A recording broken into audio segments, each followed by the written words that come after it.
Hey, thanks for tuning in today. I want to do a video showing off some of my Hinderers. Well, all of my Hinderers, I should say. Um, Hinderers are just a fantastic work knife. I mean, these knives are designed for working men.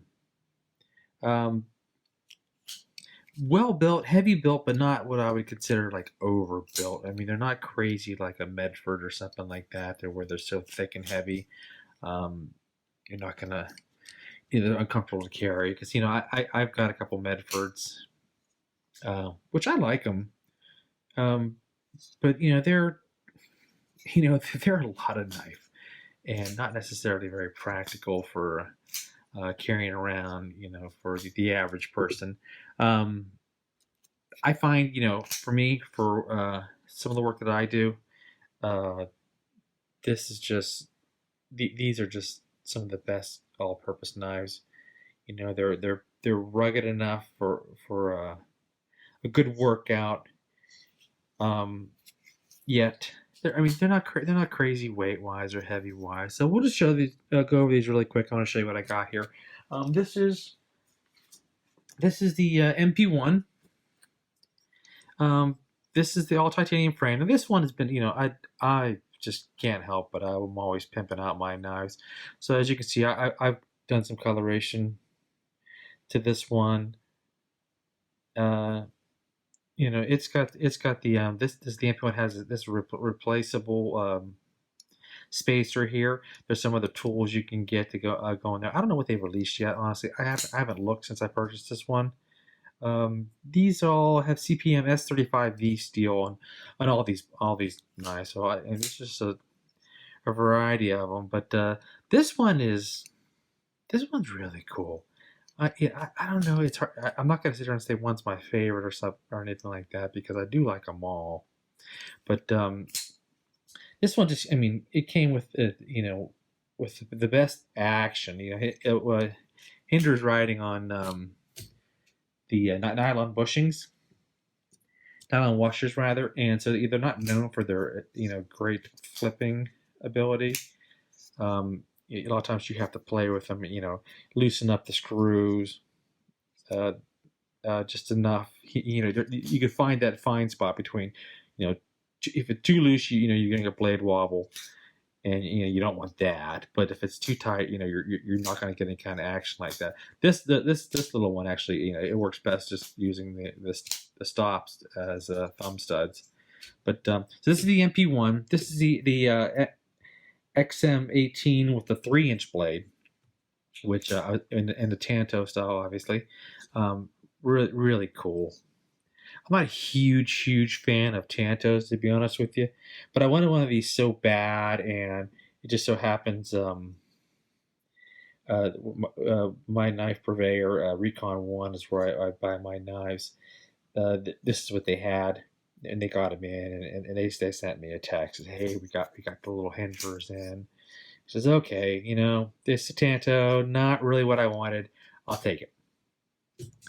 And then, sure enough, a couple months later, they had the 3-inch one with the slicer blade, and this is the 3.5-inch XM13 or XM18 with a 3.5-inch blade.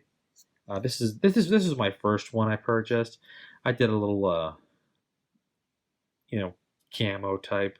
I don't know how well it's going to show up with this lighting. Um, Anodizing on the backside. Just I like to play with them. I use the knives and I enjoy my knives. I don't just take them to work carry and put them in a fancy case and that's it. And these all have I've done all the edges on these. You can see it's got a nice mirror edge on these, courtesy of Wicked Edge.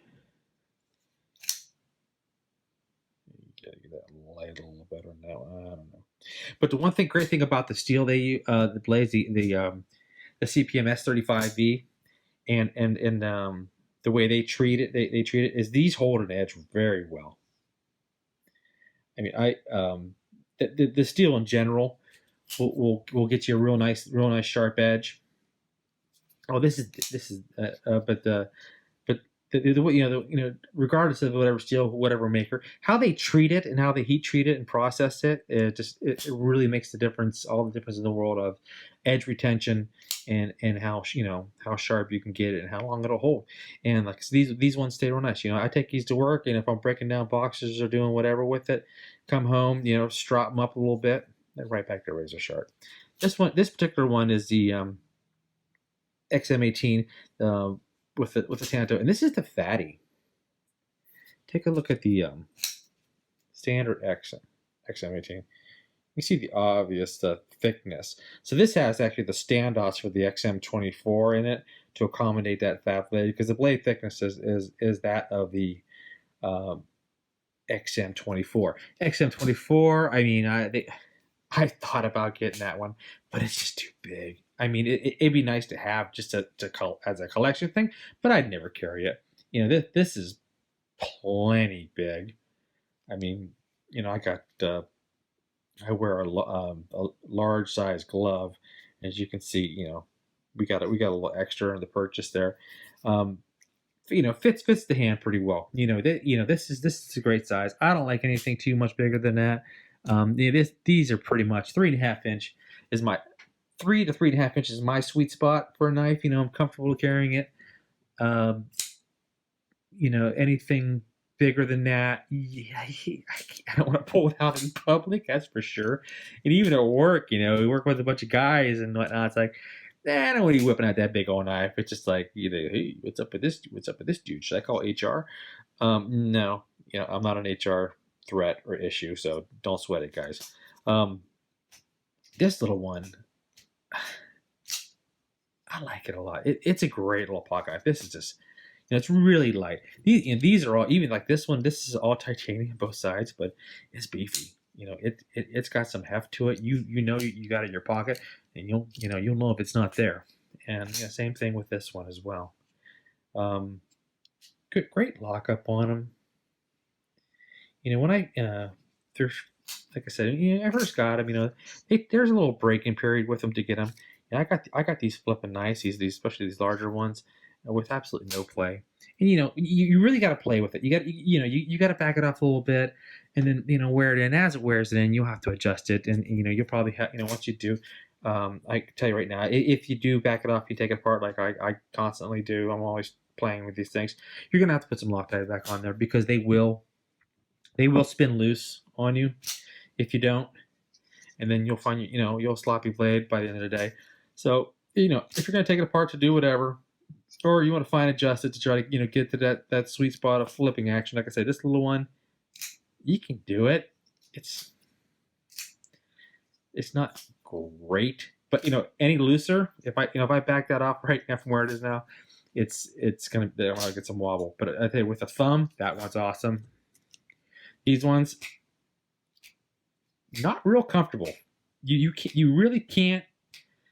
You're gonna hurt your thumb trying to push that out with that stop, because this one's all right, but this one, I don't know what the deal is. It's just not there. I don't know how much difference there is in these two and how they're lined up, but like this one, comfortable. This one, comfortable. This one, comfortable. This one, can't do it. I just can't. I don't know. It flips nice with the flipper, but as far as trying to use that stop, because technically these aren't thumb studs. These are blade stops. As you can see, that's what it's using to stop the blade. There's a spacer back here, but it's pretty much riding on that. So anyway, that's quick video, nothing too crazy. I love these knives. I was really happy to get them, and when I got this one, I was just tickled to death. I just sat there and stared at it and played with it for forever, and then let's see, I got this one, and I believe the fatty. This was number 3. Then this was number 4. I've had a lot of knives in my collection. I've recently sold off a lot of knives. Just trying to slim things down. My interests are, it's like, I got all these knives, and and I had these real fancy higher end knives. I kept my one shearer go off, which I have the video on. Some of you may have seen the neon. Um, I had other shearer go off that I sold. You know, I'll keep the neon. I love the neon, but the rest of them, it's like, I don't do that. I mean, they're just too nice to use. I mean, something I don't want to carry. And then of course some of the Shuros are just huge. They're huge, but great knives. But these are a working man's knife. These ones you're not going to feel bad about carrying it, using it, scuffing it up, whatever. Um, these are a working man's knife. And if you use a knife for work and you want a good quality knife, something that's going to last you an awful long time, I really don't think you can go wrong. I mean, Hinderer, I got Benchmades. Benchmades come with a great warranty, all that, and they're nice. I like my Benchmades. I'm not gonna knock them, but I tell you what, for a heavy duty working man's knife, you can't go wrong with the Hinderer, guys. Thanks for watching. That's it. I'll leave some links below. To Recon One, where I purchased mine. They usually have some online. They do excellent service, and I think free shipping. I think they do free next day or second day shipping. So real good deal. Anyway, thanks guys. We'll talk to you later.